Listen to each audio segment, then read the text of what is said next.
你觉得什么样的公司可以叫黑心企业？大家的标准可能包括加班时间长呀、工资低呀、赏恶罚善呀、职权骚扰呀等等。不过我每次面试时最在乎的判断对方是否是黑企的指标，是在逆提问时会问对方最近5年的员工离职率是多少，以及最近10年平均一个正社员的在职年限有多少年。因为无论个人的标准如何变化，人事的借口如何天花乱坠，越多人用脚投票选择离开的公司，肯定是在职环境越差的公司。那么今天我们的话题就是货卖不出去，人留不下来，高雄人民不对，是日本黑企员工的离职契机。这里是花散里，喜欢这样的内容记得先点赞订阅哦。我看的日本论坛上一个关于你离开黑企时最受不了哪一点的投票中，出乎预料的最高票并不是工资工时这些切身利益相关的东西，而是每天上班前要求集体早操和朗读社训。我一想，这个真的是太对了。以前在某绿色商标的头部制造业的企业中实习时，就发现他们的正社员就要这样我不能直接说原文，不然就成了直接点名了。但是换个更直白的说法的话，大概就是下面这种感觉：第一，相互支持的博爱精神；第二，奋斗是我的人生目标；第三，为集体奉献一切；第四，保持职业精神，绝不让个人情感影响工作的质量。以下略大概就是这种感觉。其实好多传统日企都有10条左右的，但是现在还会要求员工们每天朗读的公司，那可真的是相当有吸引力了。如果是集体早操和朗读社训的时间还不算作是上班时间的话，想必就更有吸引力了。如果还要集体打扫办公室卫生，那吸引力简直拉满了，无法拒绝了。而且这些员工被迫早起要干这种事的公司，一般在上班时间的规定上都很严格，但是下班时却变成好像没有人在意下班时间的气氛了。曾经看到一个日本网友的帖子，形容这种情况是：明明对开始时间管得很严，却对结束时间放任自流，就像是头必须要穿过墙，屁股却随便伸在外面，仿佛在等待一个变态来。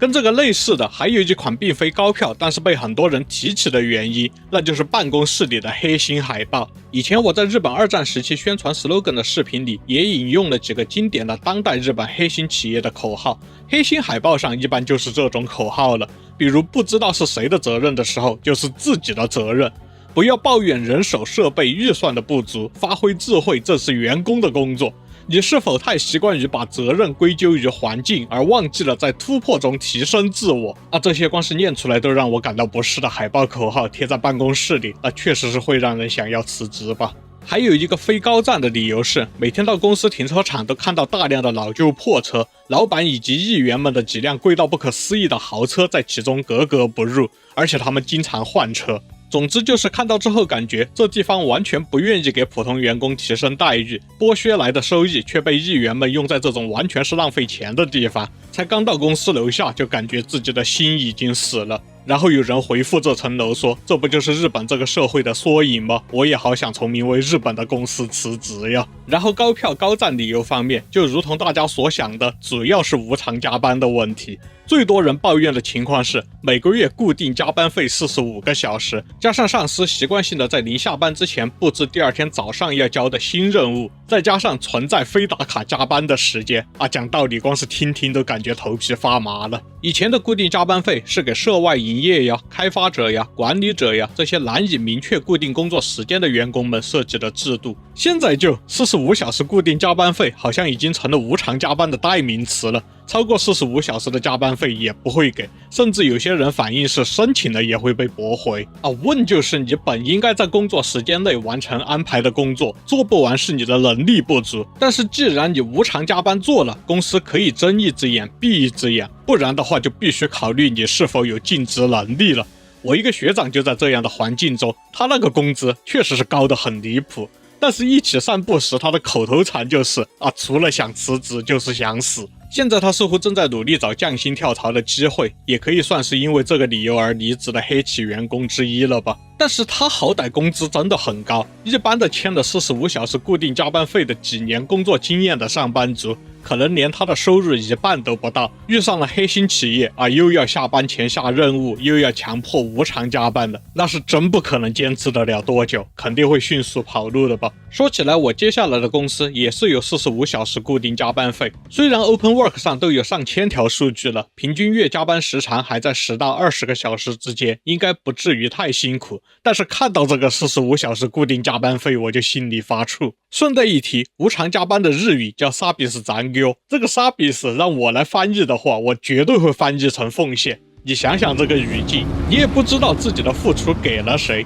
也没有任何回报的预期，甚至要求回报本身就视为在这个集体中的非道德，必须付出一部分自己的利益，而且付出者没有要求跟踪利益流向的权利啊！在当代汉语中，简直就和奉献是完全1对1对应的日语单词，对吧？然后最近2年还有一个离职原因迅速崛起，那就是薪资倒挂。因为疫情之后，日本严重通胀了一波，之前大家司空见惯的25万日元上下的起薪，对于福利不够的公司员工而言，真的有活不下去的问题了。然后本来日本劳动人口就是持续减少，眼看这届日本年轻人真的要掀桌子不玩了，于是很多公司都只能上调新毕业生的工资来维持岗位。这2年很多公司都聘请了人事顾问，重新设计相关的制度。在这种改革中，大幅提升新毕业薪资和废除年功序列薪资基本是标配。这种趋势不仅限于大企业，中小企业也纷纷效仿。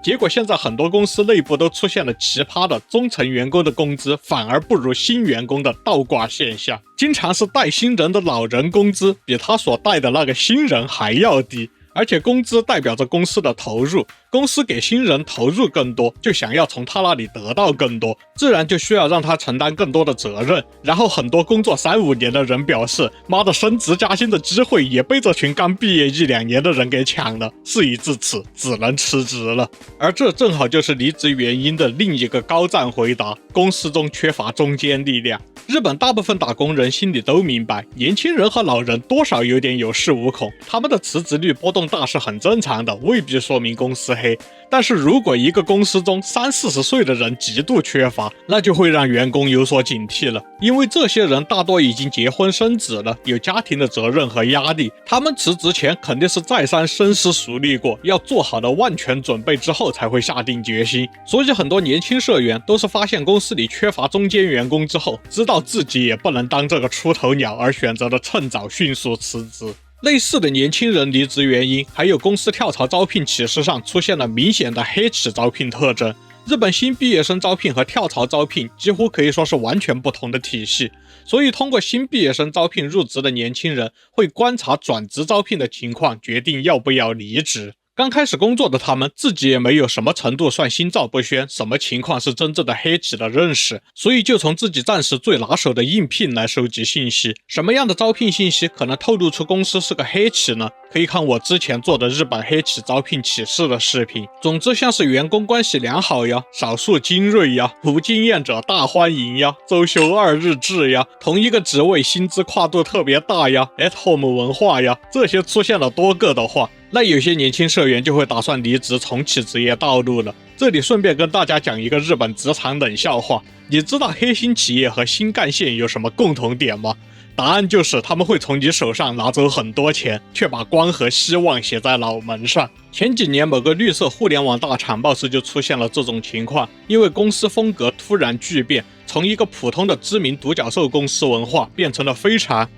姑且称之为狼性的文化吧。于是出现了不少的辞职，短时间之内辞职的这些人的工作就只能让其他人勉强通过加班先应付着。然后公司正在推行这种狼性文化，不断给员工加压，却不解决人手不足的问题，于是更多人辞职，留下的人的负担变得更大。终于，据说他们连新卒都要每个月加班60到80个小时了，这还是知名企业，怎么着凭借他的招牌还是能继续招聘到奴隶啊，不对，是招聘到员工的。但是这2年，有些公司被离职连锁搞到严重影响业务，连锁的过程还是这样。不过这些中小公司的起因不是改革企业文化，而是上面说的工资倒挂。这种中小企业东施效颦，猛涨新卒工资，却不提高在职员工的待遇，导致离职连锁之后严重影响业务的情况，如今已经是日本互联网上常有的打趣内容了。之前看到有人在讨论中说，这些经营者平时都是被惯到了什么程度才会大量犯这种错误呀？然后有人回答说，这就是日本。不过，为什么这些黑心公司还是这么有恃无恐呢？在这个日本严重人手不足的时代，还敢于无视员工的离职风险，继续搞这些恶心的做法，这就要多谢日本的格差社会了。即使大家都是打工人，这个水平差不多的阶层，仿佛也分成了3、6、9等：外资大手、就医部大企业、普通上市公司、中小企业、黑心企业。每一级之间仿佛都有一道屏障，明明做一样的工作，担相同的责任，收入和待遇却和上一份工作严重挂钩，导致很多受黑心企业之苦的打工人们需要不小的时间成本才能跳到一个不那么黑心的公司去。所以日本很多人也是把第一份工作看得很重，为了第一份工作就要读一个好大学，为了读好大学就要读好中学，层层套娃，压力巨大。仿佛一座猴子山，向上看全是冷屁股，向下看全是笑脸。这种层层嵌套鄙视链的社会形态，才是黑心公司可以大量存在的真正原因。都看到这儿了，别忘了点赞、订阅、hype积分还有硬币呀！这里是花散里，我们下期再见。